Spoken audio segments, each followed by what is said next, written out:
અને અમદાવાદમાં mission clean Chandola demolition part 2ની શરૂઆત થઈ ગઈ છે અને આજે 9 જેટલા ધાર્મિક સ્થળો હટાવવાની કામગીરી કરવામાં આવી। વહેલી સવારથી ગેરકાયદેસર બાંધકામ પર બુલડોઝર ફરી વળ્યા છે। પોલીસના ચુસ્ત બંદોબસ્ત સાથે ડિમોલેશનની કામગીરી કરાઈ। ડિમોલેશન સાથે કાટમાળ હટાવવાની પણ કામગીરી તો યથાવત છે। આજે 9 જેટલા ધાર્મિક સ્થળોને તોડી પાડવામાં આવ્યા હતા। વહેલી સવારથી જ આ કામગીરીની શરૂઆત થઈ ચૂકી છે।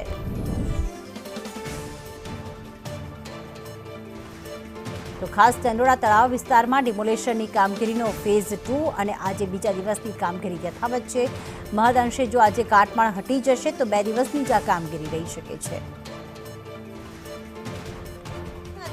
અને એની આજુબાજુના તમામ જે ગેરકાયદેસર બાંધકામો છે તે દૂર કરવાની કામગીરી કરવામાં આવી રહી છે। જ્યારે મોટી સંખ્યામાં અહીંયા ડિમોલેશન હાથ ધરવામાં આવ્યું હતું અને તમામ કાટમાળ હટાવવાની કામગીરી છે તે ચંડોળાના ડિમોલેશન પાર્ટ 2ના બીજા દિવસે આ કાટમાળ હટાવવાની કામગીરી છે તે કરવામાં આવી રહી છે।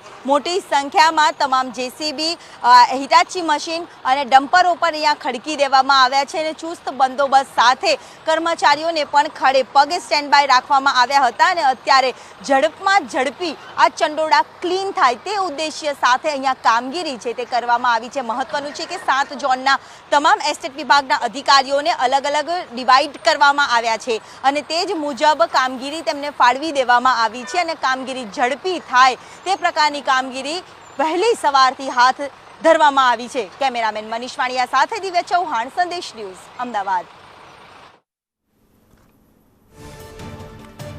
તો બીજા દિવસે 9 જેટલા ધાર્મિક સ્થળો હટાવવામાં આવ્યા છે અને અત્યારે ત્યાંના દ્રશ્યોમાં માત્ર દરેક જગ્યાએ કાટમાળ દેખાઈ રહ્યો છે તે પણ હટાવવાની કામગીરી શરૂ થઈ ચૂકી છે।